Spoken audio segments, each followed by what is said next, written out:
You see, ladies and gentlemen, yesterday, rather the last talk, we covered the historical evolution of India's administrative system.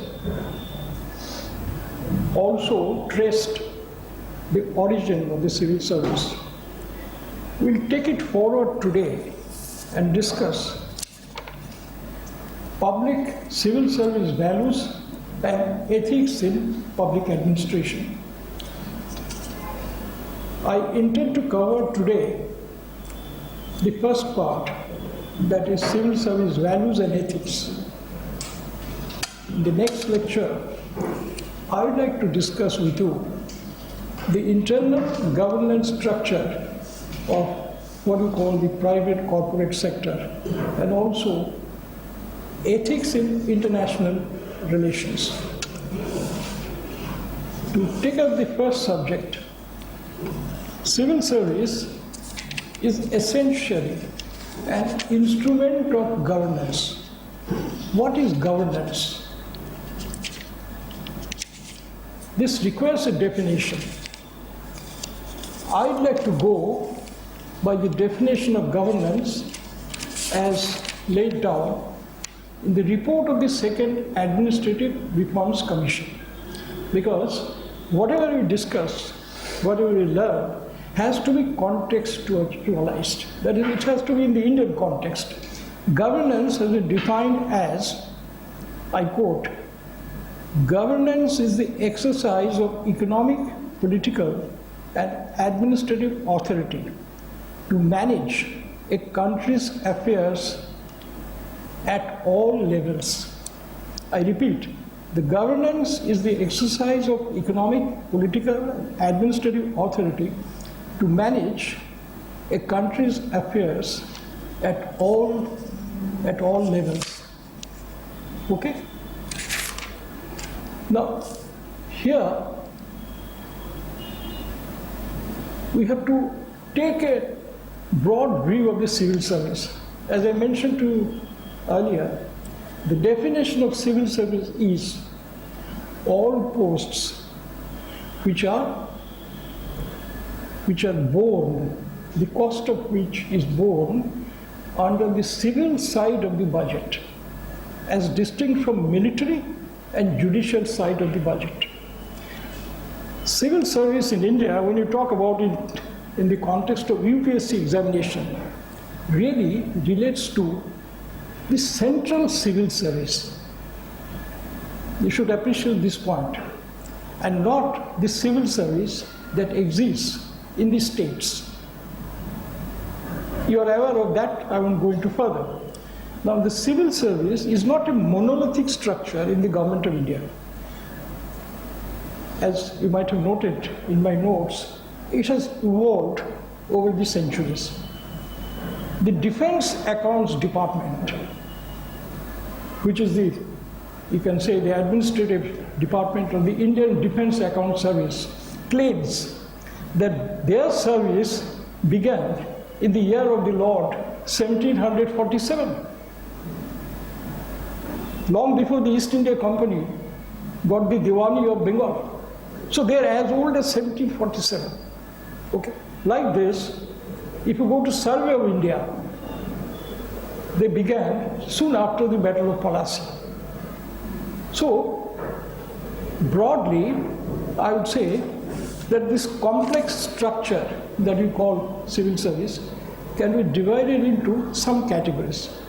First is this service or cadres which deal with taxation, income tax, central excise, customs. These are the revenue services, quite rightly called. These are revenue services because they are responsible for generating revenue. They are responsible for administration of relevant taxation laws. Then you have the account services. In your list of service preferences, you might have come across a large number of account services. These services are somewhat autonomous and come under the overall control of the institution which is a constitutional authority under the Constitution. You all know about it, Comptroller and Auditor General of India. So the accounts maintenance and audit, these are important functions of the government which are carried on by these specialized services. Third, then we have services which provide tangible, you can say, commodity, like ordnance factories service. They produce ordnance. Then you have the railways. They produce what you call transportation. Transportation is a service. And you have regulatory arms of the government, which you call the police service. You have, for instance, central paramilitary forces, which are also civil because their expenditure is borne from the civil side of the budget. And you have the state civil services like DANICS, Delhi, Andaman, Nicobar Islands, etc. These are states, but these are historically administered by the government of India. So they have a common cadre. Now officers to serve in DANICS cadre are also recruited through this examination. Finally, we come to these cadres called All India Services. Now, when I joined, I found this a little misleading because you don't get postings all over the country. All India means it is a service, and All India Service is a service which, under the Constitution, is common to the center and the states. Audit and account service is not an All India service because it is not common to center and the states. Of course, there will be an office of the Accountant General every state, but he is under the CAG of India, Comptroller and Auditor General of India. He is not a part of the state administration. So we have in India 3 All India services, the IS, the IPS and the Indian Forest Service. Fine. Now, you will agree that the service conditions, job requirements would vary from one cadre to another. And therefore, the value systems, the priorities in their values will necessarily vary, will have to vary. Take for instance, in the Indian Forest Service, a pretty strict physical exercise, a physical test is prescribed. You have to run 7 kilometers. I'm sure some of the intellectuals in the IS would not be able to run even 1 kilometer. You see? So you need to be physically fit to be in the forest service because your duties are outdoor in nature primarily, and you should have the capacity, physical capacity to withstand that kind of a rigor. So the values also, to some extent, are conditioned by the requirements of your work. Similarly, in services like railways, you must have some aptitude for technical work, whether you are in traffic or in any other branch or commercial. You must have understanding, aptitude of knowing, learning, mastering how the railway system works, which means you have to understand how tracks are laid, how loco sheds are managed, how drivers do their jobs, what are the rules of running the railways, marshalling, yards, etc. However, despite these differences, there are certain commonalities. These commonalities are embodied on what you call CCA's conduct rules, Central Civil Service Conduct Rules. If you think of the All India services, there is a separate, what you call code of conduct rules, and based on these conduct rules, we have what you call the discipline and appeal rules. For the CCS, Central Civil Service Discipline and Appeal Rules, there's also a common all India services, discipline and ethic rules. Now together, you will see that there are commonalities, but behind these rules, behind these values which are embodied in the rules, ultimately the rules are based on values, honesty. The code of conduct tells you, thou shalt not take any gift exceeding a certain value. So this is a law, a part of the code which you have to follow, but it is based on the value called honesty, integrity or probity. Like this, if you scan the code of conduct or all these conduct rules as you say, you will find that behind every set of conduct there is a ethical principle. Okay? Now, even these ethical principles, if you read, frankly when I read, it didn't make much sense. It's like a gospel, as Jesus said, standing on this mount of Carmel, blessed are the meek, for they shall inherit the earth. No, you know the 10 commandments of Moses and what Jesus said, but you have to relate it to the actual conditions of the ground, and particularly you should have a clear understanding of the role of the state. What is the role of the government? Now, if you ask a citizen, he will give a lecture. Anybody can give a lecture on what the government should do or what the government should not do. You ask any layman. But for the purpose of a civil service aspirant, you must understand the role of the state. I would go again by the Administrative Reforms Commission's definition of what the Commission noted, and I quote, the non-negotiable role of the state in 4 broad areas. I repeat, this is very important. The non-negotiable role of the state in 4 broad areas. What do you mean by non-negotiable? Can you tell me, any of you? Yes, right, absolutely. That this cannot be reduced. It is absolutely minimum, basic and fundamental. You cannot deviate from these 4, what is called non-negotiable roles of the government. I quote again from the Reforms Commission. First, public order, justice and rule of law. Second, human development through access to good education and health care. I repeat, public order, justice and rule of law, human development through access to good education and health care.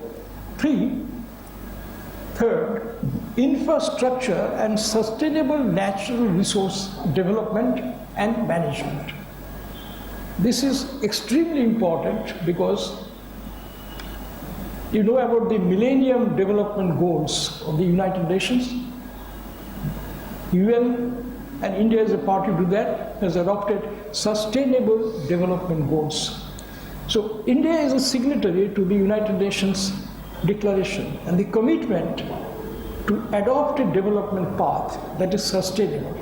Therefore, you cannot compromise on that. This is a non-negotiable part of the state role. It cannot be left to the market. It cannot be left to the private sector. It cannot be left to anybody. Ultimately, state is responsible for ensuring that infrastructure is developed, but not at the cost of the goals of sustainable development. Fourth, and this is extremely important, social security for the masses of India. This is because in India, if you look at our GDP, 60% is derived from what you call the informal sector. 40% of the GDP is derived from what you call organized sector. Okay, but what is the human side of this? Only 8 to 9% of the labor force is employed in the organized sector. They are the fortunate ones. You are aspiring to join the formal sector. That is the government. And out of these, nearly 60% is in the government. This is very important. Whatever might have been the growth of the corporate sector, employment in the organized sector in India is primarily in the what you call public sector. I include army, armed forces, police, state government, central government, all the persons engaged in what you call public employment. Okay. Now, what is the implication of this development? You go to Singapore, 117% of the GDP is from the formal sector.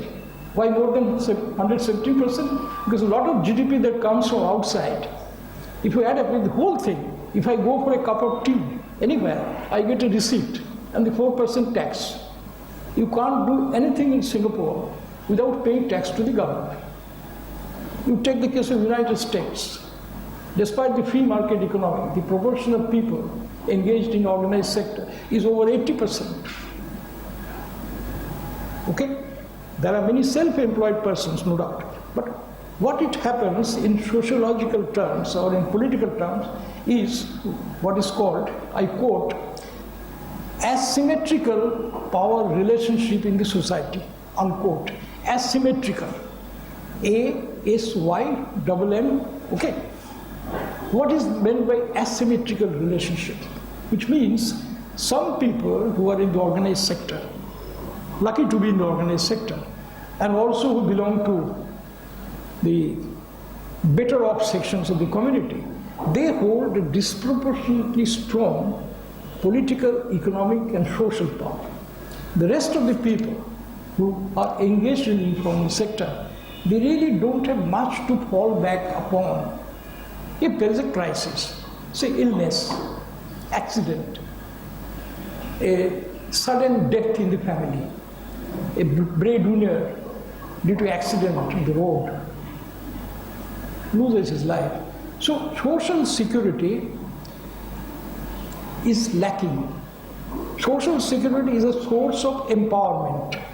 Therefore, the Prime Minister has launched a number of yojanas, what you call them, programs. One is Atal Bima Yojana, like that. Then in the health sector, there are several schemes. So you have to look at it from the point of view of an aspiring civil servant, that these are not just doles, these are not subsidies. Jan Dhan Yojana, banks might have lost about 2,000 crores in opening up these accounts all over the country. But these are essential steps to achieve empowerment of the masses. After all, every citizen is a taxpayer. If you buy a matchbox, you pay excise duty. Therefore, state exists for the taxpayers. And the taxpayers have a right to know how the tax proceeds are used. That is what I mentioned was the foundation of democracy that began from Magna Carta in 1250 and continues to be the basic foundation of public governance in a democratic political order, right? Now, these are the basic roles of the government. Now, this has to be related to the actual working environment. Now, values are related to the environment because when you function, you have to bear in mind these values and apply them while exercising your power or functions. So some understanding of this environment is necessary. So I will briefly mention what you call the administrative environment of India, the socio-political administrative environment in India. Mind you, administrative environment is not a scientific fact. Like say, the pollution level in Delhi. I can measure, this is the carbon dioxide part, this is this, this is that. But administrative environment cannot be measured like that.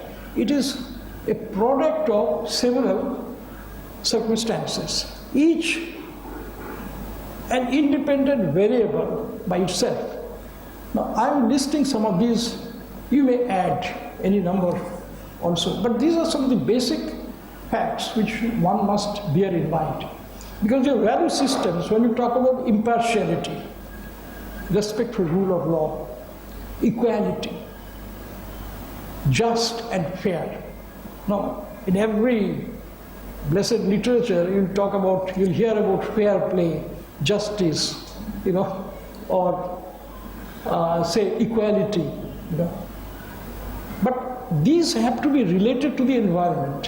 What is the present administrative, political, social, cultural, all put together that exists today? There are few characteristics which I'd like to bring to notice. First is, I mentioned already, asymmetrical distribution of power as a whole. And within the country, we have what you call regional imbalance. There are some regions which are developed, some which are not so developed, some which are at what you call middle level. Now, Mr. Raghuram Rajan was appointed 3 years back to classify Indian states. There's a development index. You might access this information and form your opinion. This is also a part that on the whole we have this formal and informal sector division, but within the country we have a problem of uneven is not the word, uneven growth, uneven development of different regions of the country. Second, the huge diversities of culture and attitudes. These diversities are mind-boggling in India. While in Delhi, I heard some years ago a politician defining the role of money in Urdu. He said, and I quote, "Paisa khuda to nahi, fir bhi khuda se kam bhi nahi." This is one kind of philosophy. On the other hand, I saw, and I was pretty happy to see it, a report published by a respected journalist on his visit to Mizoram. He was traveling from Aizawl to Lunglei, and he found there's a shop. There are articles, prices are fixed, and there's a box to put your money, but there's no shopkeeper. So it is written in Mizo that if you happen to be in need of any of the commodities that I have placed here, please pick it up and pay the money. And if you don't have the change, collect it later. So it is unthinkable that such a thing could exist in this country. And let me just mention, the day-to-day corruption that you see in many parts of the country is not there because the value system of the Mizo society is embodied in the concept of Thuang Muana, which means a Mizo word, Thuang Muana. It's a Mizo word which means share your joys and sorrows with your neighbors. Do not take advantage of a person's adverse situation, and be kind to everyone and help, and believe in what Jesus said, love thy neighbor as thyself. This is the Holy Bible, love thy neighbor as thyself. So we have a wide diversities of culture, languages, etc. This must be factored in our understanding of the value system. Third is the differences in caste and religion. And this brings me to the issue of what is called communalism or communal politics or whatever. I won't go into this further, but you know it pretty well. Next issue is, in parts of India, there is what is called ethnic unrest. In Northeast, there is ethnic unrest. It is what you call violent assertion of identity. Violent assertion of identity. If you happen to deal with that area in any capacity in the civil service, you have got to understand why did such a thing happen, what are the reasons, what is the social dynamics that produce this deadly mixture. There's a fine book by Professor Amartya Sen, which you might find useful.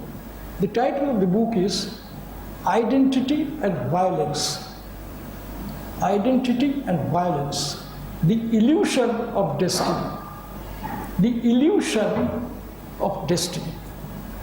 This book gives you an understanding of how democratic values can really help normalization. It can ease tensions. Democracy is a kind of a balm that could heal your wound. And last point is the left-wing extremism which you have in parts of India. There have been a lot of literature on the subject. You might as well go and see it.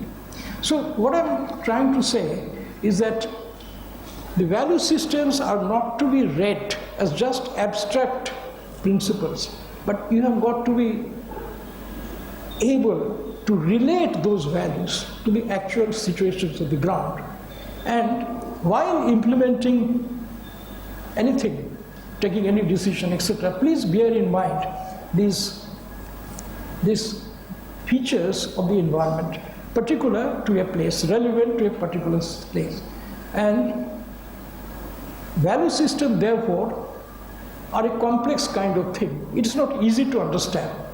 It takes time to cultivate. So I come now to the fundamental issue. It is that ultimately these are to be relatable to your job requirements. What are your job requirements? Okay? Now, if you see my note that I circulated, I made a statement that the history of the world can now be divided into two phases. Before mobile phone and IT, infrastructure, and after the mobile phone. Believe me, when I joined service, I was posted in Mizoram, and I had a manually operated telephone. We have to handle, like the sewing machine handle, then only you get the connection. Now, over the last half a century, we have moved away from that regime. And I remember the tele density of India in the 60s used to be 7%. To have a telephone was a matter of great prestige. And if I say, it is a source of power, neighbor's envy, owner's pride, that would have applied to a telephone owner in the 60s. If you have a telephone in your flat, everybody would look upon you with some respect. Now, because of this revolution in mobile telephone technology and ownership, the citizens' interface with the government had completely changed. But we are not really equipped to deal with it because our administration, by and large, is documentation based. It is based on notes, what is called self-contained note in bureaucratic language. When you meet a senior officer, he'll ask you, why is your self-contained note? I don't have time to go through your thick files. I would like to see your self-contained note. So whatever you do in government is still very much paper documentation based. We have not yet moved on to what is called paperless government. It's a wish, but it has not been fulfilled as yet. We are moving towards it. E-governance is a means to do it, but there is a long way to go. So therefore, as I said, there is a dichotomy. You have one foot in the present world and the one foot in the pre-electronic era. Now, this balancing act is, in my opinion, is a pretty big challenge for the civil service of today. And our values have to be reoriented to this new reality of a larger deeper, broader interface that is taking place through Twitters, Facebooks, internet exchanges, then internet newspapers and all that. Now, we come to the values, ethics and the problem areas. Now I mentioned here the famous statement of Pandit Nehru about the Indian civil service. Neither Indian, nor civil, nor service. Now, people like us were actually trained by the ICS officers because they are still in position of authority. We are groomed by them, and I looked upon them with a kind of awe and admiration. The members of what were called the heaven-born service.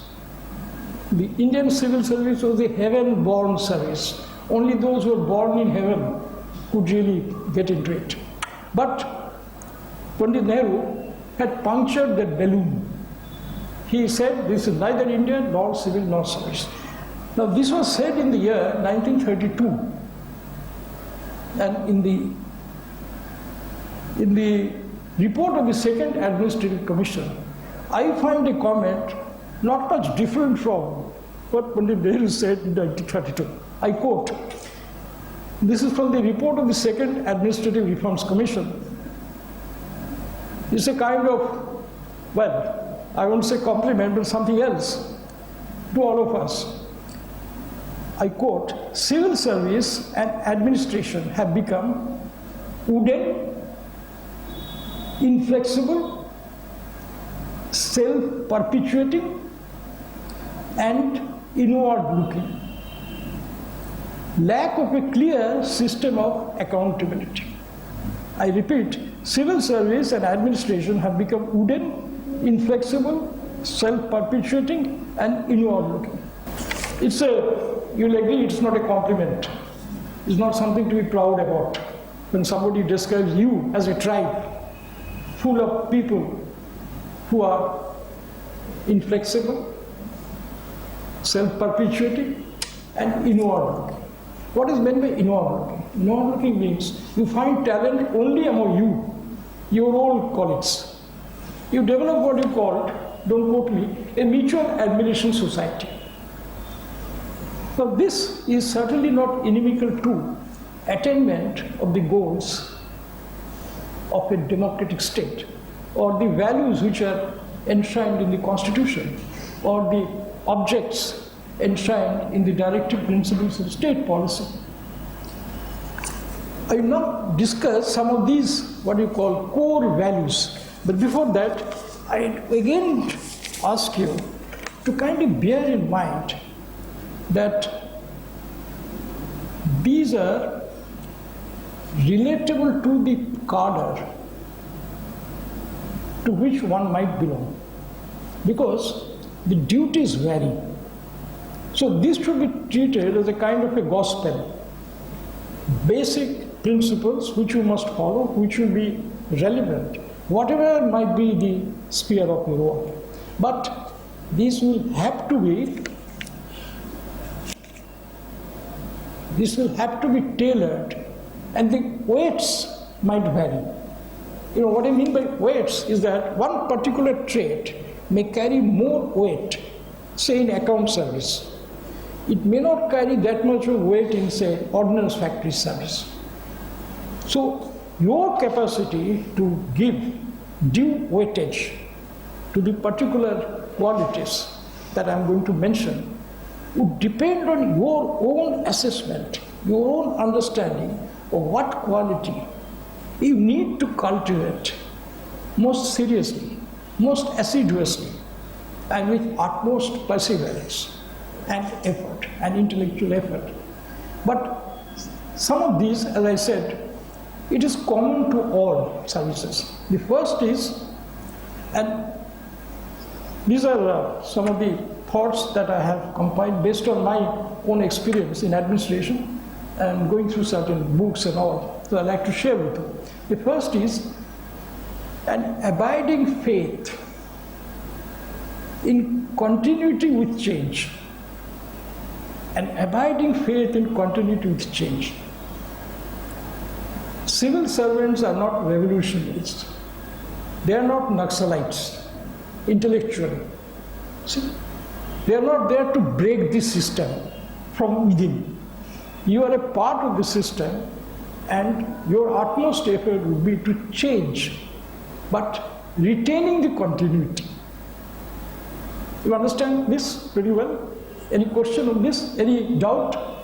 No. Fine. Second, yes? Repeat the line. I repeat, an abiding faith. An abiding faith. That's a part of your value system. In continuity with change.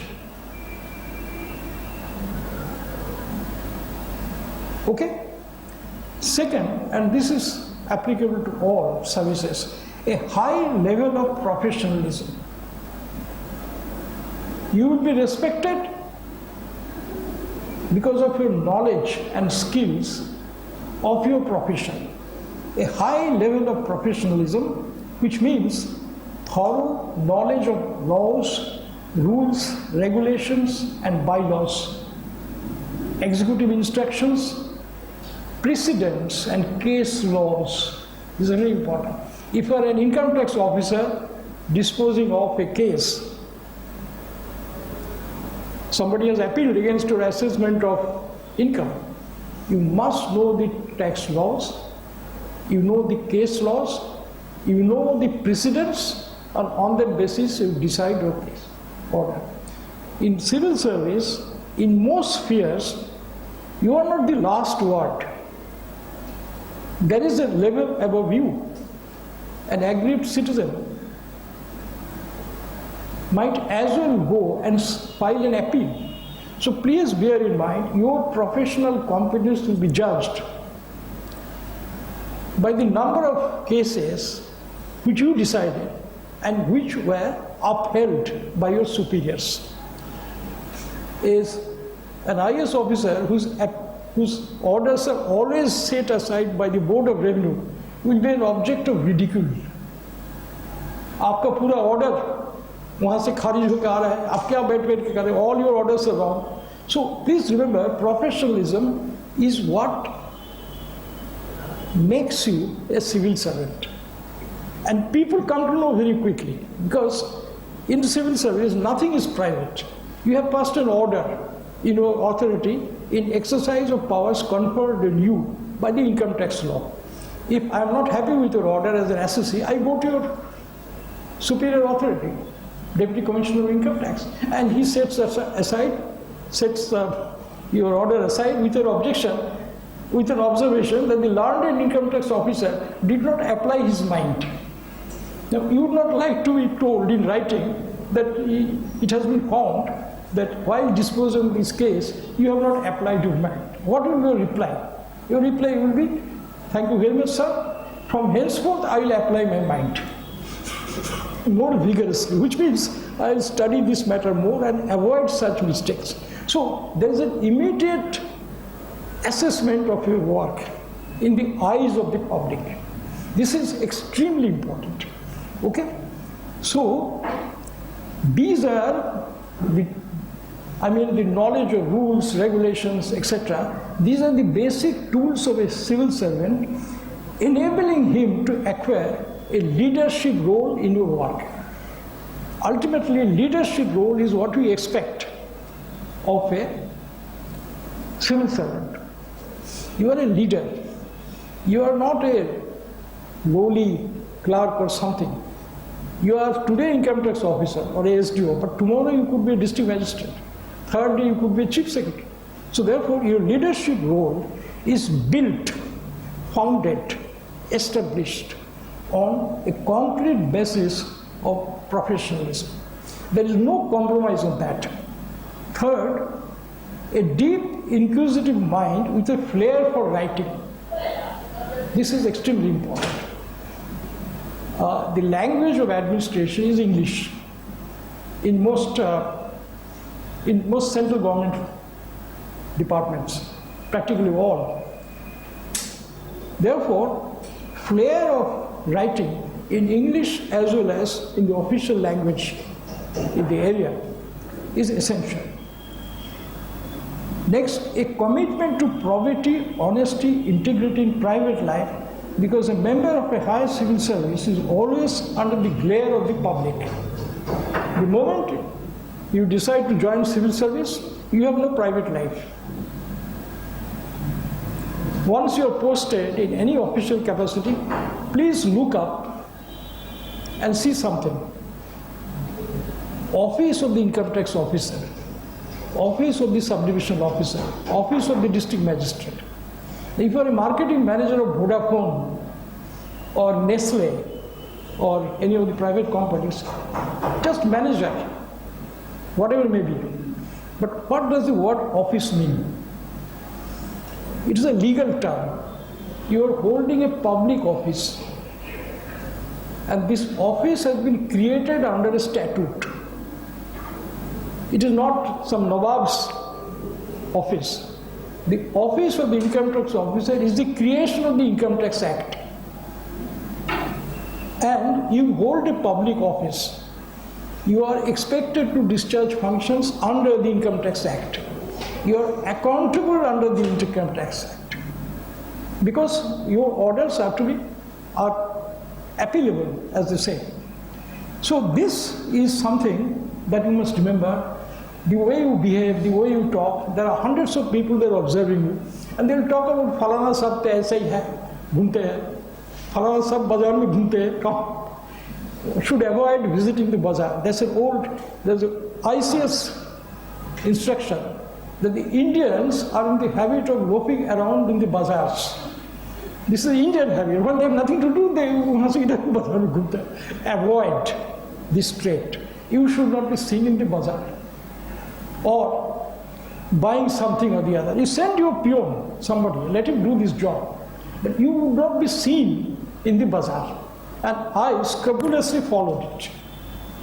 Never one should, if you are posted as a deputy commissioner or SDO, in any job which has interaction with the people, you should follow certain norms. And this applies to other things. If you cause an accident by rash or negligent driving, or even with utmost care, this will be news. Falana Sahib has caused accident and hurt a person who was very poor in miserable conditions and caused unhappiness, distress to the family of the injured. It will be a big news item. Maybe in these days of electronic media, one or two characters will land up, and this will be bad news. So one has to be extremely careful about maintaining an image, an effort to project an impartial, sober, broad-minded, enlightened image, while discharging your public duties and willingness to help public cause. I'm talking about legitimate public cause. Say, if there is a free eye-checking camp, you may as well join there, help them to hold it if they ask for help. Or if there is a child health kind of effort, health checking program, you help them. Next is respect for official hierarchy and commitment to abide by the system, its internal dynamics and civil service chain of command. There is a chain of command which you have got to follow. After all, every system is built on a hierarchy. It is like a pyramid, whatever may be the shape. Next is understanding of the socio-economic development process and sensitivity to the issues like caste, communal harmony, poverty, rights of women and children, cleanliness, and any form of social injustice or discrimination. This is extremely important because I found in my career a lot of allegations come against officers that he is being unfair to this, he is discriminatory in his attitude, etc. You must remember the provisions of the Atrocities to Scheduled Castes and Scheduled Tribes Act. These are offences, and every citizen comes under it. Your being an officer does not exempt you from the provision of the law. So these matters are important. Equally important is understanding of the socio-economic development process. This understanding is very much important. It is unfortunately lacking. pardon me if I say so, people who come from technical background have a little bit of intellectual, what should I say, lack of respect for these matters. These are not important. You see, yes, they are there, but ultimately there is a technical solution for all this. Unfortunately, there is no technical solution for many of these problems. There is no instant solution for social problems. When you are involved in civil service, you deal with cases which require your understanding of the socio-economic development process of the area where you are working at that particular moment. It is, environment in Delhi is very different from the environment of, say, you are in Nagaland, or in Meghalaya, or in Kerala, or in Tamil Nadu, or in Maharashtra, or in Chhattisgarh. So once you are landed up there, in whatever may be the capacity, you should take intelligent interest. When I say intelligent interest, I mean with a certain amount of sympathy, not cultural arrogance. I'm from Delhi, I know everything, these people are lazy, they don't do a piece of work. No, there is a context, there is a history. Each society has its strong points and weak points. Northeast, boys and girls may face, I believe, face a lot of problems. But look at their strength. Mary Kom is the boxing champion. Look at their prowess in hockey, football, sports, games, music. Their rock music groups go all over the world. So every society has its strengths and weaknesses. And every society in a vast country like India, which is essentially a subcontinent, the development process will be different. You must develop an intellectual ability to understand that process and empathize. That's important. You must have respect for other cultures and patience to understand the socio-economic development process, which varies from place to place. Don't hang up, don't have any hang up or some kind of preconceived notion what they should do. Yes, in some matters you might be right, but what I'm trying to say is that this understanding requires study. It's not just watching TV. You have to read, understand, interact with the people, read the official reports, Planning Commission, now Niti Aayog or whatever, and then you form your own idea. And this includes understanding of the state policies. And finally, this is again, I borrowed from the writings of a very able Indian civil service officer, a certain pride in leading non-rich lifestyle and capacity to interact with all sections of the people, especially the disadvantaged, and capacity to empathize with their conditions. This is extremely important. What I mean by non-rich is that the salary that you will get, you will not be poor, you will be in the non-poor category, but you will not be in the rich category. So between the poor and the rich, there is a category called non-rich. This non-rich category is one that gets maximum happiness in life because they are not encumbered with too much of money. So the culture of the Indian civil service was to take a certain pride in facing sometimes shortage of money. The last European Chief Secretary to the government of Assam, he used to say that I had difficulty in scrounging up money to get my passage to London. So they took a lot of pride in that, you see. Similarly, Sir Curzon Haley, who was Lieutenant Governor, also took a lot of pride that he had problem in meeting his son's expenses in Oxford. So this pride is important. Pride in your being non-rich and pride in having some kind of problem sometimes is a source of strength. I give an example. I get enormous pleasure in buying second-hand books at dirt cheap price from Calcutta's roadside shops. And you get a huge pleasure. Recently I struck a bargain and got Harvard classics containing Martin Luther's 95 Theses, Utopia, and Machiavelli's Prince, all in one, just princely sum. Now, if I have money and somebody tells me why buy these old books, just click, ask Flipkart or Amazon to deliver, I lose that satisfaction of standing before a bookshop on the footpath in Dalhousie Square, going through all the rich stuff lay on your mind. So a non-rich lifestyle has its own pleasures. That must be borne in mind. Okay. So, any question on this about core values? Would you like to add anything?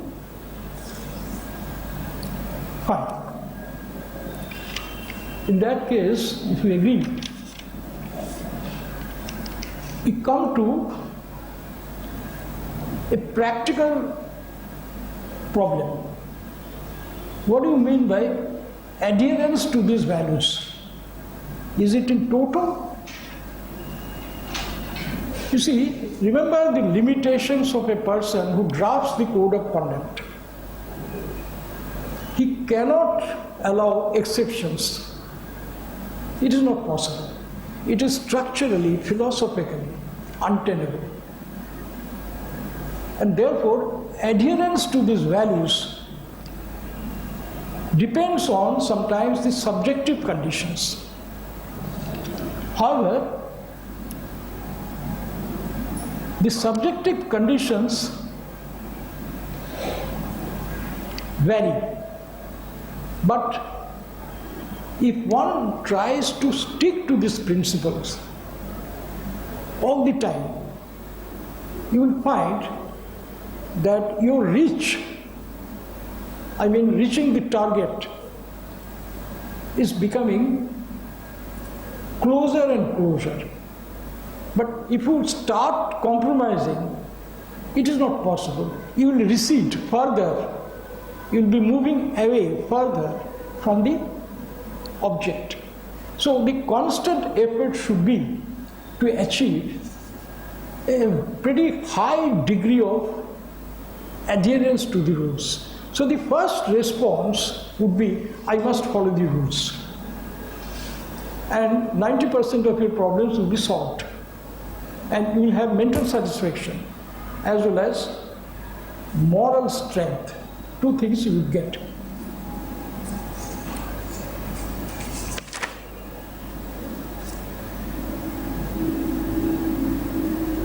However, as we discussed initially, that there is a summary judgment of the Administrative Reforms Commission on the bureaucracy, that it is pro-status quo, conservative, and slow to adopt new innovations. It took quite some time for us to accept computerization, but soon enough, computerization of land records was tried in Karnataka quite successfully, and many states have picked it up. You know, the use of mobile phones in Chhattisgarh in public distribution system. See, since everybody has a mobile phone, the fair price shops inform the villagers that ye saman aa gaya hai. So this is how, in various ways, e-governance had helped. But at the same time, there is a culture of exaggerated deference to authority. This is a kind of culture I find it difficult to explain. You see, 2/3 of India was what was called British-held India. 1/3 was princely states. In the princely states, there was a culture of riyasat. You know this Urdu word riyasat. In the riyasat, there is a need for a diwan. There is a need for a darbari. There is no need for a civil servant. So, the culture of administration in a riyasat, I have to some extent seen it in old Andhra Pradesh, where the Nizam's administrative culture was the culture of the state civil service. See? And therefore, there is a gap. Now today, these two cultures have merged, but even then, you find a lot of influence of the Riyasat culture of administration creeping into the Indian administration. You see? So this has to be changed, and a conscious effort must be made to change it. Don't quote me. An example of the thinking of the Riyasat culture and expression is like this. मुझे ये कानून वगैरह कुछ मालूम नहीं, ये सब आपका चक्कर है, आप कुछ रास्ता निकलाइए. This is the expression of a minister. they आप रास्ता निकलाइए. This is the culture of the Riyasat. Here, the political executive has no patience to hear the rules, regulations, court judgments. ये सब चक्कर आपका है. If I mention that this requires finance department's minister's clearance, his answer वो तो आपका batchmate है, ये मामला आप आपस में कर लीजिएगा, आपको मुझे क्यों तंग कर रहे हैं आप लोग. You know, this is the kind of attitude. But I found that the ministers who come from the old presidency areas, they have a different, idea altogether. But we have to get over this culture of exaggerated deference to authority. It's almost slavish. This is a hangover of the Mughal, tradition. And at the same time, there is need for some clear perception about the national goals. Now, every day you hear about globalization, as though it is the panacea for all ills of the country. I quote from Administrative Reforms Commission, globalization should not be at the cost of the people. An unclear perception of globalization as an end in itself is not rational. Therefore, we must develop a creative mindset in the civil service based on the Gandhian concept of, say, ethical consumerism. This is an extremely important contribution of Gandhiji, which is the basis of sustainable development goals of the United Nations. Ethical consumerism. How many suits do you need when you have hardly 3 months of cold weather? What is the use? So, ethical consumerism, limiting your needs to what nature can provide, are the values which should be developed while we might go along the market-led path of development. Now, what are the problem areas? These problem areas are, well, the first problem area is weak professionalism. No? So, this is a problem found almost everywhere. It is just, see what I mean is that inadequate emphasis on growth of professionalism or cultivation of professionalism. Cultivation may be a better word. Professionalism has to be cultivated. A civil servant is expected to study rules and regulations in all seriousness and with the degree of effort that he had earlier made while appearing for his degree examination or postgraduate examination. This should not be taken lightly.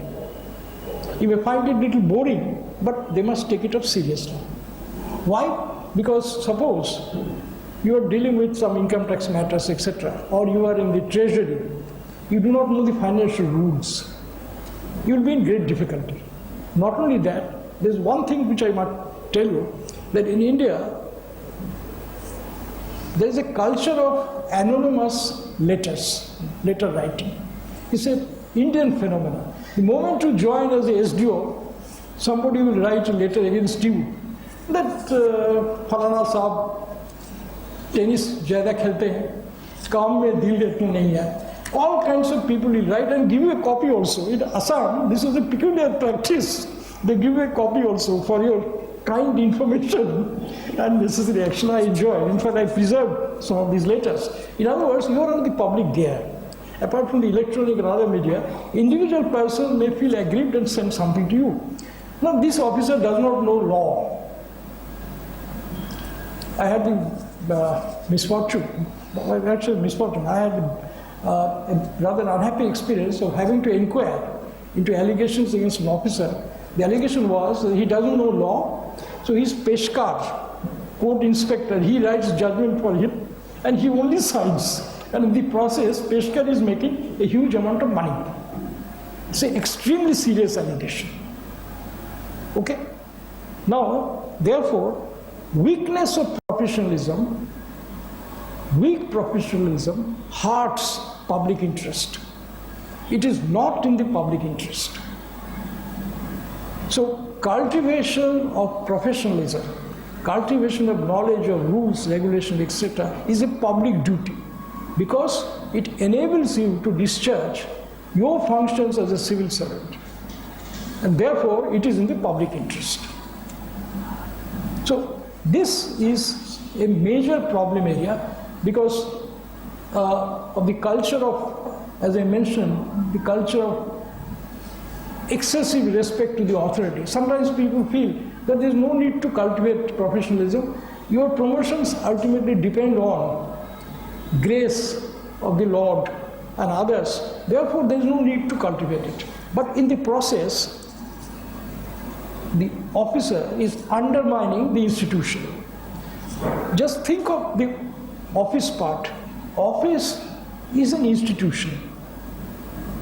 You are, whatever may be your position, you are an institution.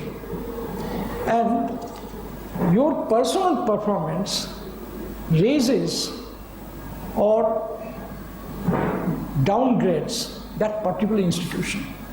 So you are not important. The office is an institution.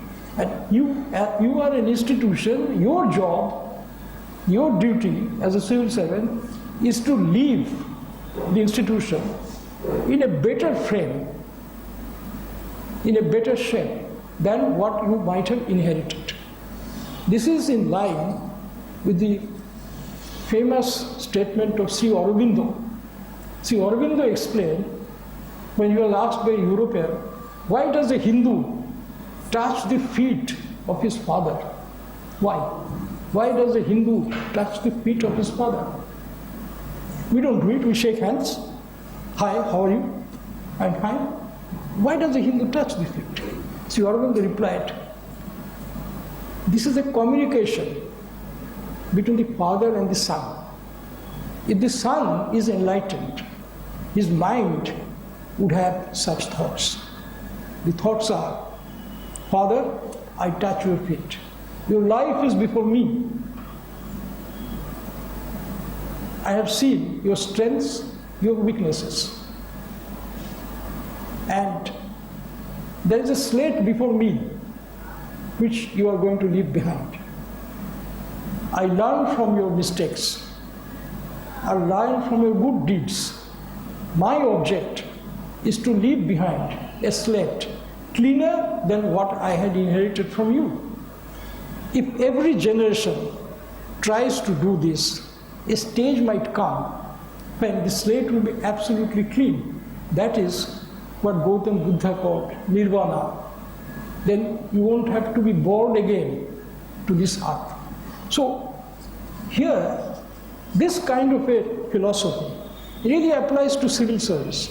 You go and join a particular office. When you leave, people would say that Falana Sahib had done some good work. He had left behind some good things.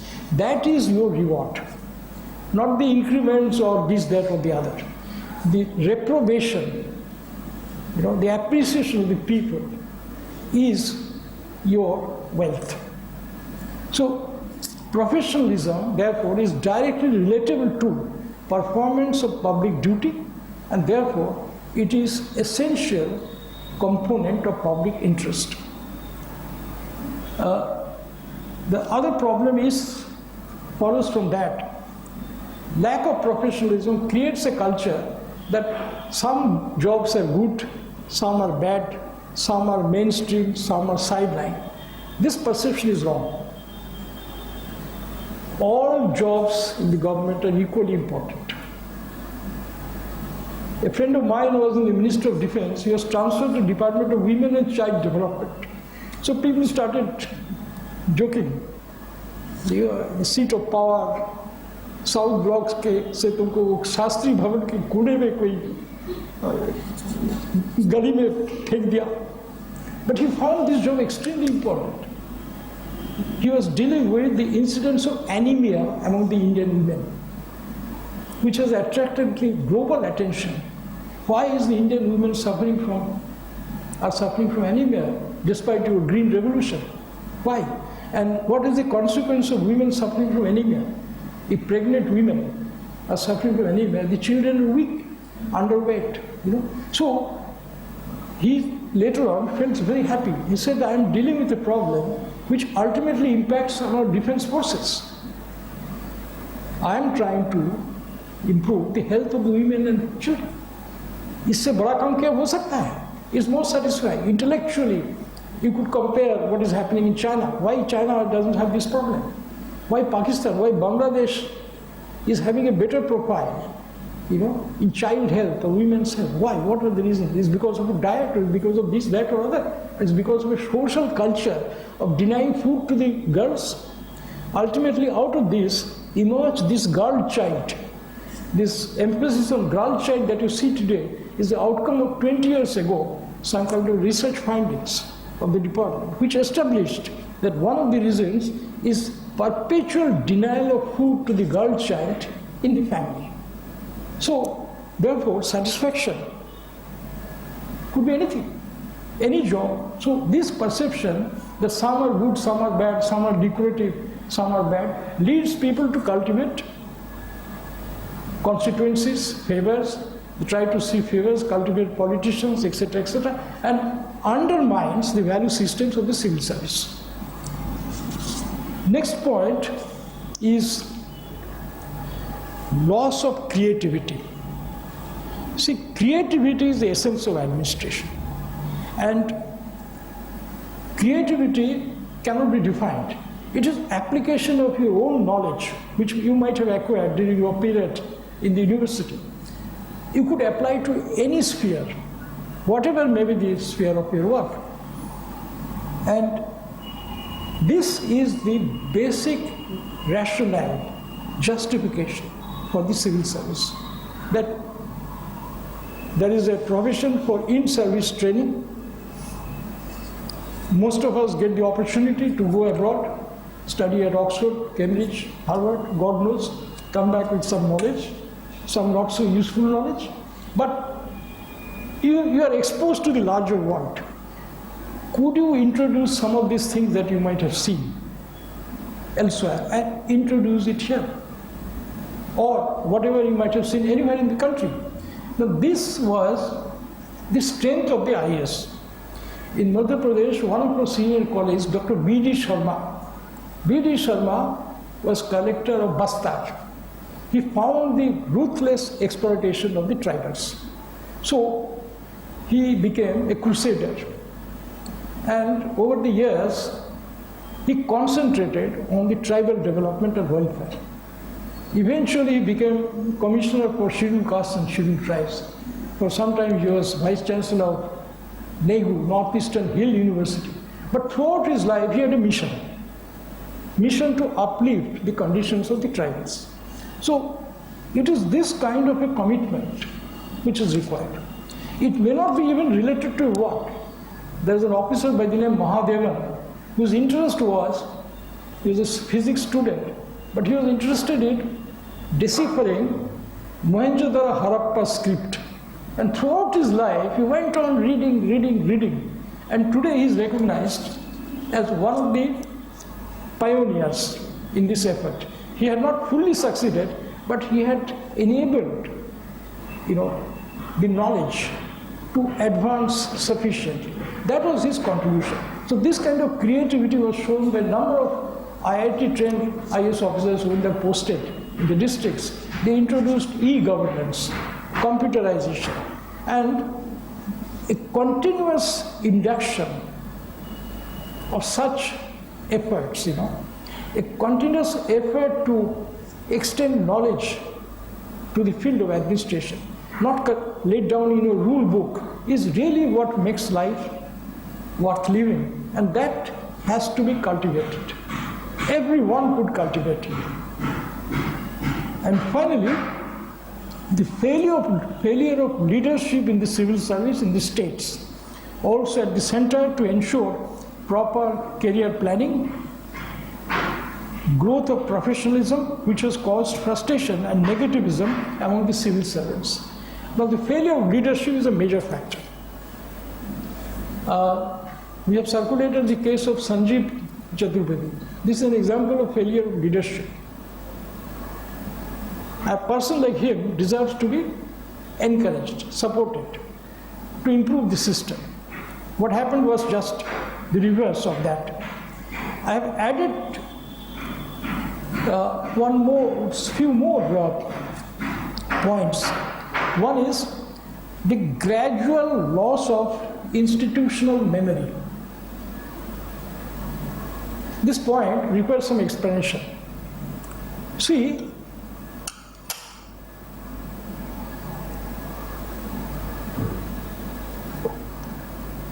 one of the great strengths of the Indian administration has been the institutional memory. What I mean is that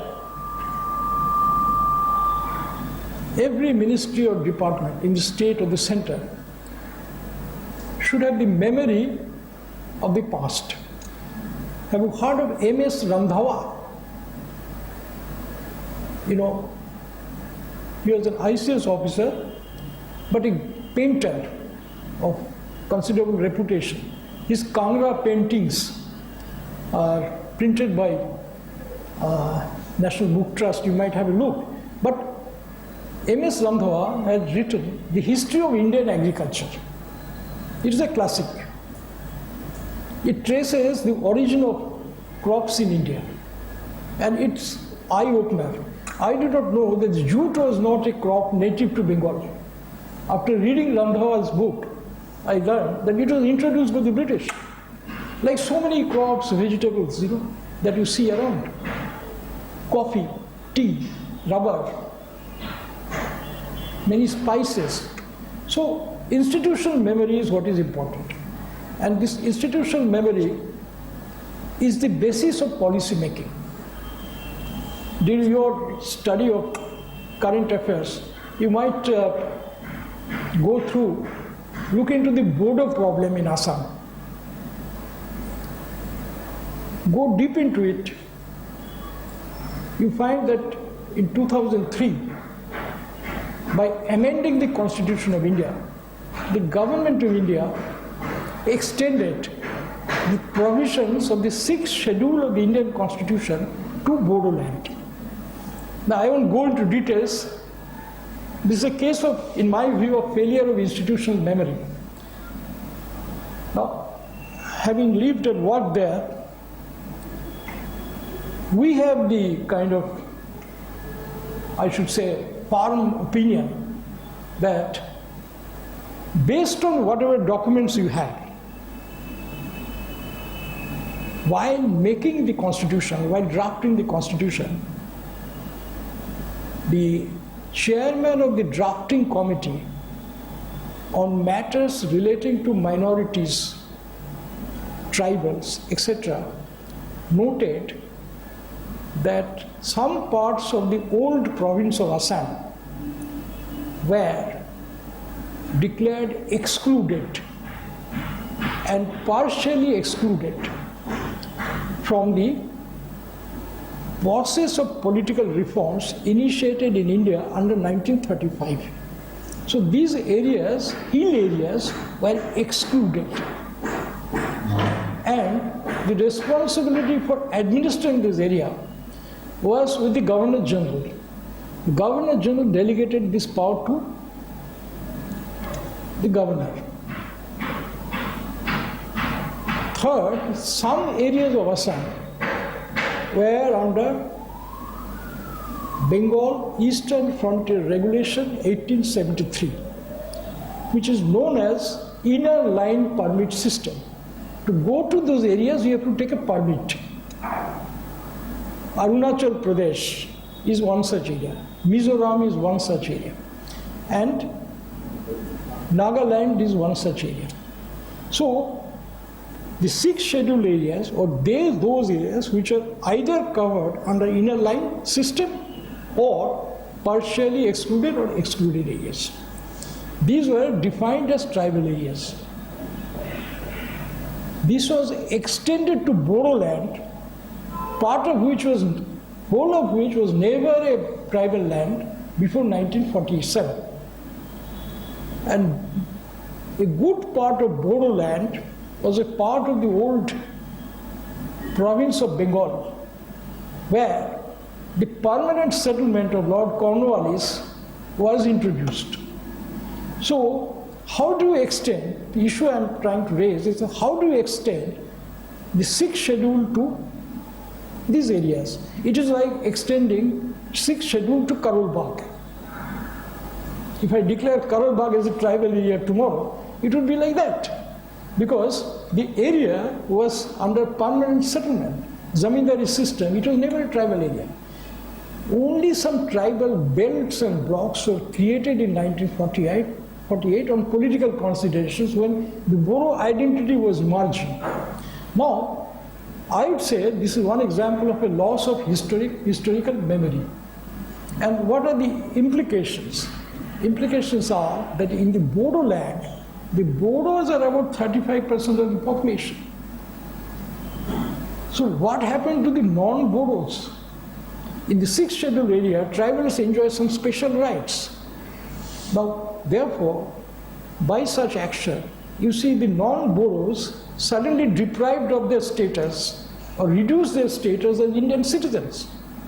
So this could be an example of loss of what you call institutional memory. This is extremely important for policy making. Whatever may be the subject, whether it is a policy on science or technology, or whether it is a policy on, say, cooperatives, agriculture, or education, one has to have a strong institutional memory. That memory has to be preserved, and it's a duty of every civil servant to remember that this particular office has a memory.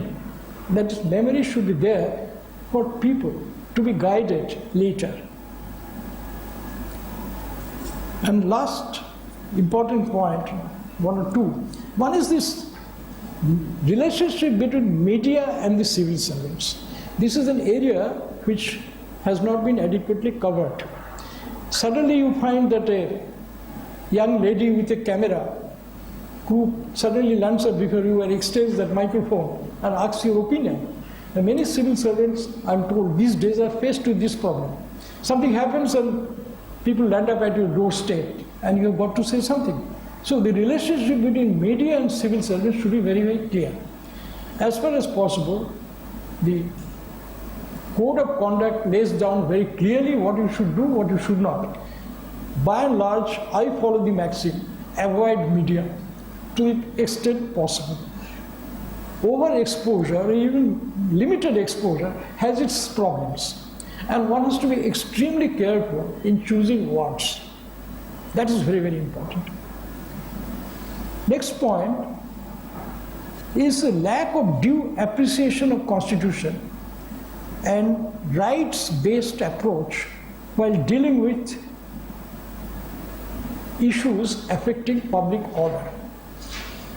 There are numerous cases of human rights violations in Northeast, in Chhattisgarh, etc.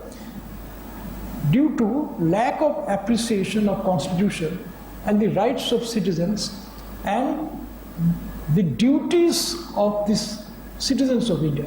We have the fundamental duties. These are also the duties of the civil servants. They equally apply to them. That must be clearly stated. There is an associated problem these days, especially after liberalization of the economy in 1991. Now there is a school of thought that the civil servant's role is that of a facilitator and not that of a regulator. Now I leave it to you to form your own opinion. But the problem is that the role of a facilitator requires some actions which are not covered under the code. It requires showing some kind of, I won't say favor, but things are done in a haste, under direction, and later on it could be misunderstood. So, while facilitating, you might as well be an accomplice also. You become a partner, not officially, but you become a part of this process. So this requires extremely skillful and clever handling of the situation. But this requires also some modification of the rules. My point here is the government expects the civil servants have to play the role of a facilitator. One must be very careful about the Lakshman Rekha. What do you mean by facilitating?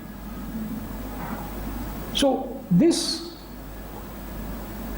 must be seen in the context of another development. Many civil servants after 20 years of service, etc., when they are fit for or eligible for taking voluntary retirement, they join private sector. Now this period of functioning when facilitation, part of the duty was involved, might have facilitated their move into this line. This may not be in keeping with the canons of probity, honesty or integrity. So one must understand in the nuances of such a role, and I would suggest you study that and form your own judgment.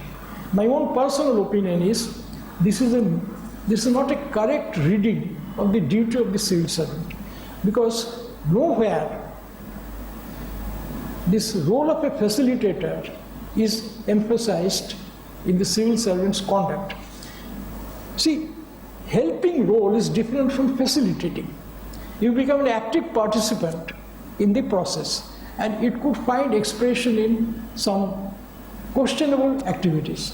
Like for instance, if you go through the recent judgments of the Supreme Court on many cases involving mining or hydropower development, you will see that the Supreme Court and the National Green Tribunal had found deficiencies, serious faults, intentional or otherwise, in making and preparing the Environment Impact Assessment Report. The court had observed that in many cases, the civil servants of the Ministry of Environment and Forest and in the districts, they had gone through the motion of public hearings but did not record the public opinion, they did not record the views. Or the technical officers of the ministry had merely accepted a report on the scientific and technical or ecological environmental impact in the form of the environment impact study mechanically without applying their mind, and placed it for approval before what is called Project Appraisal Committee. Now this is exactly a successful case of a facilitator. A facilitator helped you to push the project through. There is a process, but public interest demands that every step that is recommended under the law is taken properly and the scientific basis duly examined and ecological impact analyzed, evaluated, keeping in view the likely impact of the project on the people. In Northeast, there is a famous case of Subansiri Hydel project. Now the Hydel project is in Arunachal. Dam will be constructed, but its impact on the downstream plains of Assam could be devastating.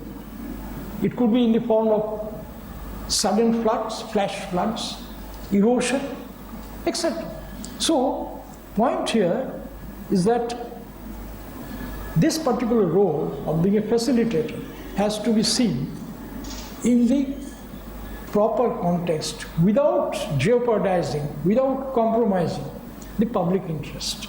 Because ultimately, civil servant is accountable to the public authority, is accountable to the legislature, accountable to the people. And the general opinion of the people, if it is like this, that they have colluded, the distinction between a facilitating role and the role of a colluder is very thin. So that must be borne in mind. So it should not create a kind of a pro or anti-bias. No, a civil servant need not be anti-industry or pro this, but he has to be pro people. He has to stand by the law. So these are some of these basic constraints which lead to sometimes what is called policy paralysis. The famous expression of Dr. Manmohan Singh, or I should say paralysis in implementation due to systemic inadequacies. Now the inadequacies, I feel, ultimately relate to your professional competence. Professional ethics and professional competence are just two sides of the coin. To maintain professional ethics, you must have professional competence. Only a man who knows his job can take a stand. A man who doesn't know his job, he will be wavering, susceptible to all kinds of influences. Man who knows that he stands on the side of the law, he knows the law will protect him. His actions ultimately are judged by the law and by the authorities responsible for it. And remember, the laws are made by the legislature. Abiding by law, rules and instructions is what public service is all about. This is what democracy is all about. So, this is the case of a failure to follow the value systems. If we do not abide by the systems, rules, regulations, then we invite troubles. So while answering questions on ethics in your paper, please bear this in mind. But at the same time, I'll cover this subject later, tomorrow. You might check in the internet the amendments proposed by the government in April 2014 and I think 2015, 2015, to amend the provisions of the Prevention of Corruption Act, 1988. Now you see,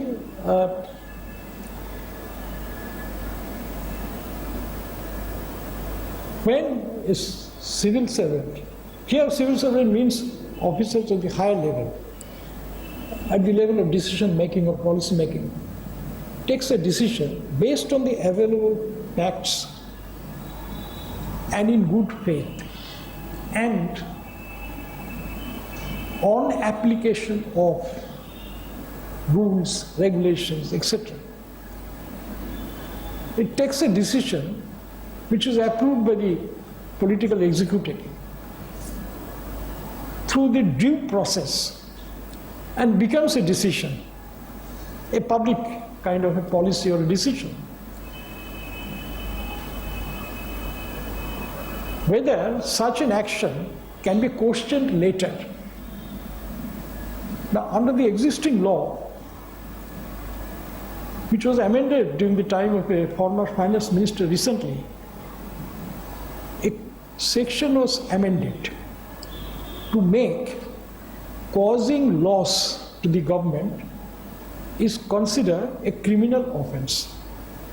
It's a part of criminal misconduct as defined in the Prevention of Corruption Act.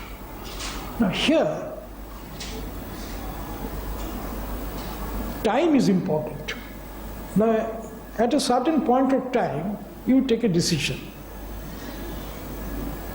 on an economic matter on a commercial matter, etc., there is always a possibility that you might take a decision which, at the time of taking the decision, was absolutely sound. But later, due to circumstances which you could not foresee, it turned out to be a loss to some extent. Whether causing loss seen retrospectively could be a part of what you call misconduct.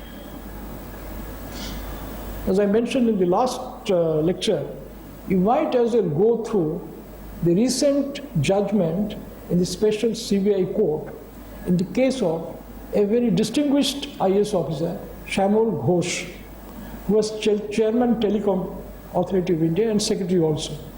In that case, the learned judge had observed that the charge sheet was hurriedly prepared under extraneous influence, which has been found to be false and fabricated. Now, this decision was taken in 2002. The case was filed in 2008 after Mr. Ghosh had retired from service, and he had to undergo 5 years of agony, loss of face, prestige, loss of esteem, and look at the conditions of the family. He had to even sell his property to bear the high cost of litigation. Now, the court felt that it was due to extraneous influence. Extraneous means political, obviously. Now, therefore, court even directed CBI to fix responsibility on an inquiry on persons who were responsible for filing such false and fabricated charge sheet. The point to note here is that whether even a minor procedural lapse could be attributed to a motive.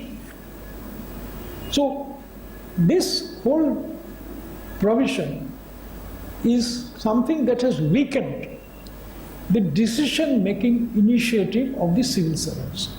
Therefore, the present government is considering an amendment to restore the earlier position when civil servants' actions, unless there is a proof against them, you see, cannot be ipso facto challenged, simply because over the years, with the benefit of hindsight, you find that it might have caused some loss. So this aspect will be covered when you discuss about corruption. But bear in mind that this is also one of the reasons which had made the civil servants overcautious and reluctant, hesitant. And this is not in the public interest. Public interest demands, public governance demands prompt actions. So instruments, and not just the code of conduct or values, are as important as the structure of the system. So ladies and gentlemen, I have spoken to you for nearly an hour and a half, little more. I complete here now with one last point.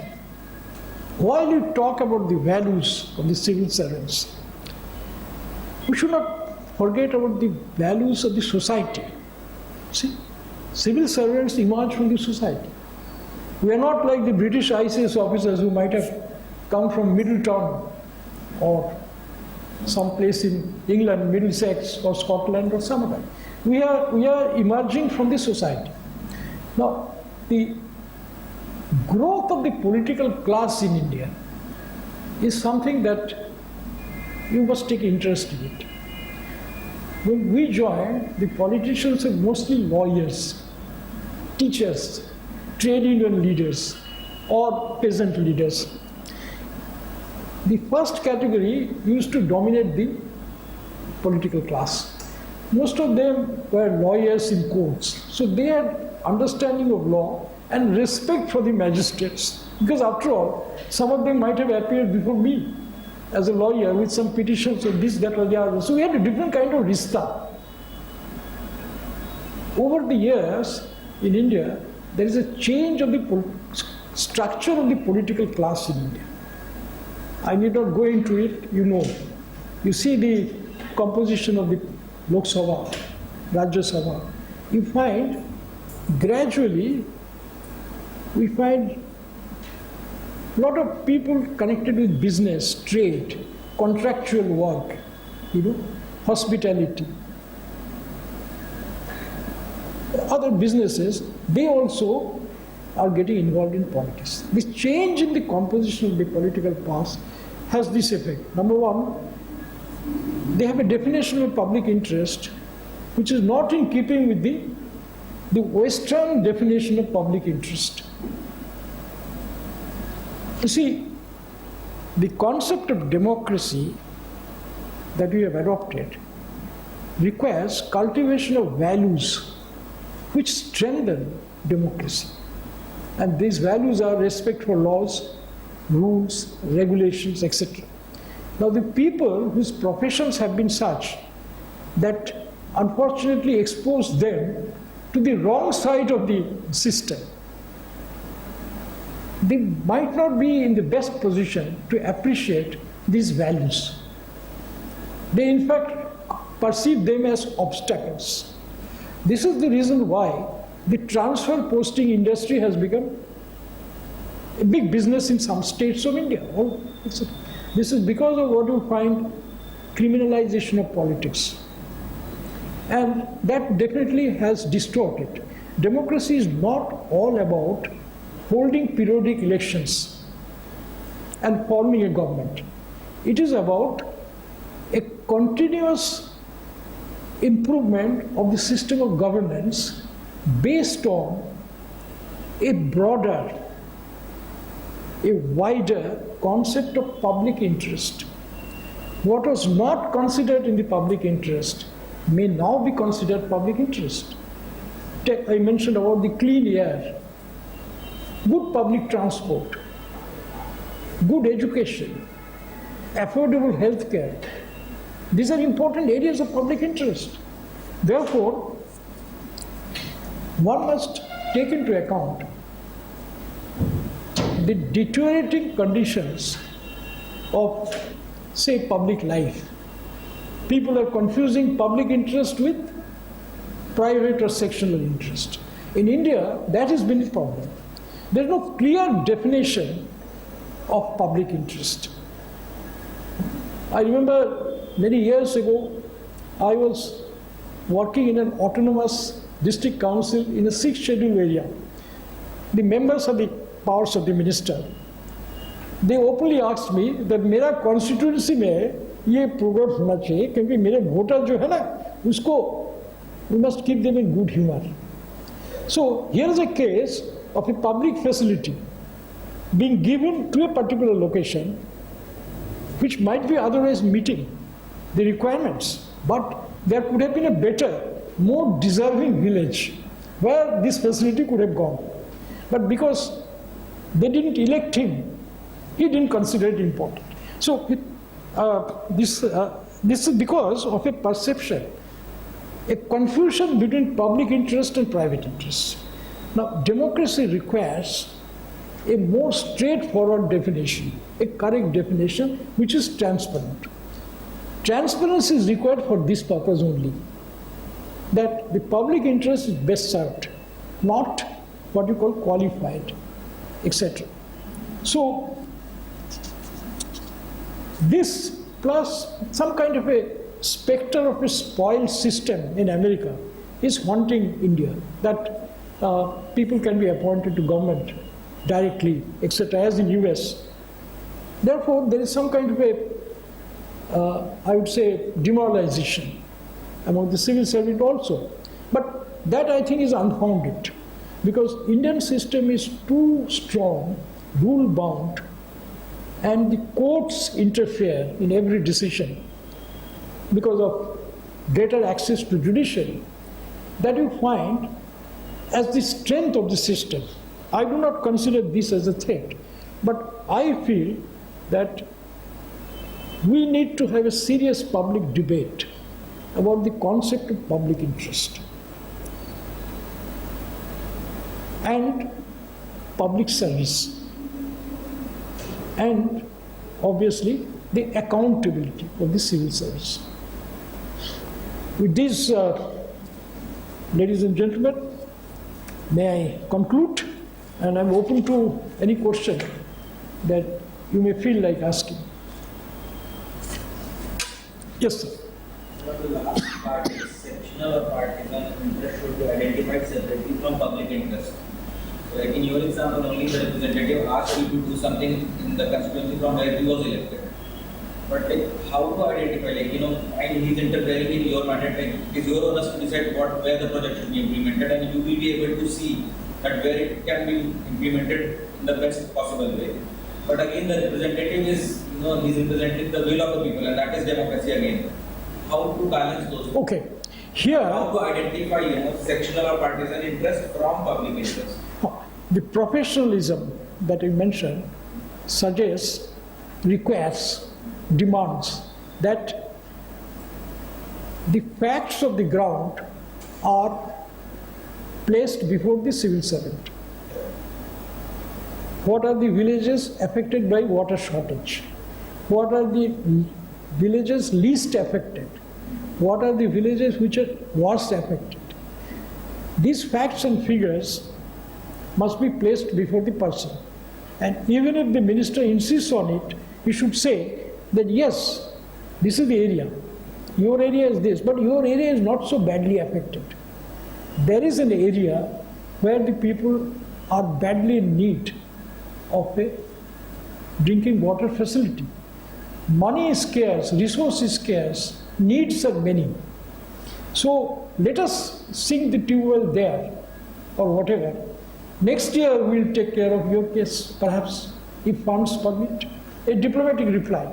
But a firm stand that the people who need a particular facility, public investment, public works, more acutely than others, and therefore they enjoy a higher priority, must be placed on record and explained to the person concerned to assure him that we are not doing anything against the public interest. People over there might get it later. That is the answer. It is, the famous statement of Bentham, greatest good for the greatest number. You see, the liberal philosophy demands that those who are faced in the worst situation in a certain area, they deserve support. That's the point. Anything else? Anybody? Any other? I ask you one question, you tell me. You see, what do you think of the role of the government servant as a facilitator? I explained to you. What do you think? Yes. Civil servants have to be a facilitator because they can be elected from a generic scheme of examination prepared for a generic role. Whereas the regulator has to be someone who has deep knowledge of that particular sector. And especially the way we are evolving. I'm not saying commenting upon the way we are evolving, but again, even the fact the way we are evolving, we need specialists for specific areas. And then the remaining sphere is left only for facilitator. But again, in that domain, as you said, the rules pertaining to civil servants and their work has to be changed because they shouldn't be made scapegoats for retrospective examination or cross-examination of a particular decision making. That is my. Okay. You see, a civil servant wears many hats.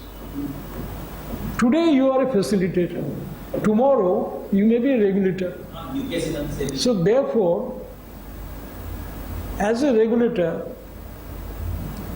you should see that nobody could have found any fault in your work as a facilitator. Suppose you are transferred to the Central Vigilance Commission, and after 5 years, your own case comes up before you. So the safe is not the word, a prudent course of action would be to play your role as a facilitator in a fair, transparent manner within the four walls of the law and make it a professional job. If you go through the newspaper reports on the National Green Tribunal, the Green Tribunal had found fault with the professional conduct of officials dealing with preparation of environment impact assessment report. They even found fault to the IIT Delhi, having produced a report largely okaying the views of the project proponent. So here's a case where the IIT system became a facilitator. They did not apply their scientific knowledge and the technical knowledge. They merely okayed the report so that this would be used to issue permission, sanction, grant sanction of the project. Now, here is a public interest issue. Suppose this IIT system is funded by the government. It is created under an act of parliament, and the finance is provided by the government. Here is a matter of public interest, common people are involved. This project is going to be set up. This will lead to, say, increase of salinity, loss of agricultural land, loss of water body, effluents discharge, causing damage to the ecosystem. Now, whether as a publicly funded institution, isn't it our duty to look into it impartially, keeping in view the interests of the people? You might have been commissioned by government, and you know that this project may be important from the larger macroeconomic perspective of India, but that is not your concern. Your concern is to prepare an environment impact assessment report which is scientifically sound, technically sound, and which brings out the facts. You are not at liberty, you are not worth your salt if you manipulate the data.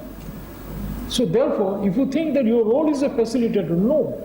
Facilitator, but within the four walls of what you call canons of probity, honesty, and whatever. Okay, so this perception is built into the value systems of the civil service. You find there's a relationship between the two.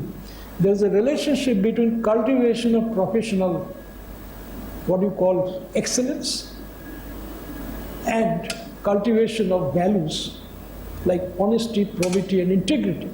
They are one and the same. So each supports the other. Keeping that in view, you may like to examine, the issues placed before you and suggest your answers. It is as simple as that. In other words, there should be no confusion. You cannot sacrifice your professional conduct at the cost of somebody else's interest. Result will be, after 10 years, suppose something goes wrong, they will question the system that produced a jaundiced report, a wrong report. The intellectual integrity will be questioned, as National Green Tribunal has questioned the professional integrity of quite a number of scientists who had produced reports at the instance of the project proponents, who are big industrialists. So here, there is no scope for compromise. Mind you, the Brits were Protestants. It's very important. If you read Martin Luther, Protestantism is founded on one principle, that is, thou shalt not accept any sermon without taste or scrutiny. There's a fine book by R.H. Tawney, Tawney, Religion and the Rise of Capitalism.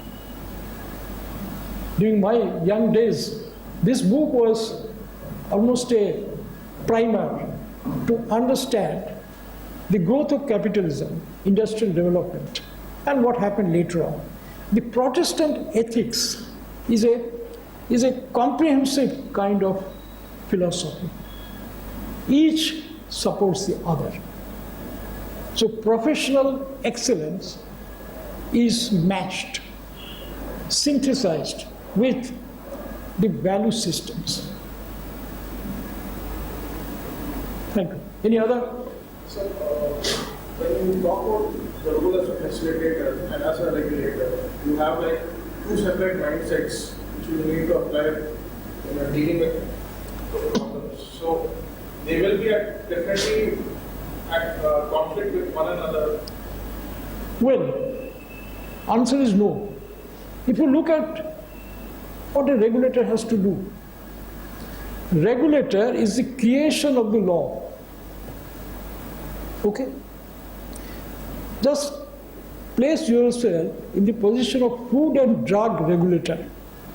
Suppose you are the head of the regulatory wing and Nestle, this Nestle company's case comes before you.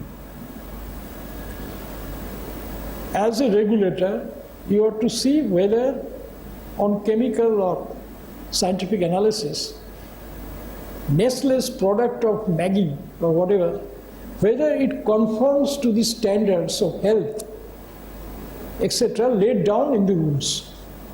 This is your primary public duty.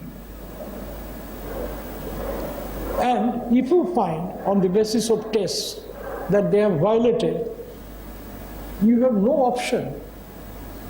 There is no option. As a regulator, you have to say that this is not fit for human consumption. You may improve it, remove this defect, and again get a certification, fine. But till then, as of now, based on the available evidence and as per the laws, I do not consider it in the public interest to allow you to sell this particular blessed product.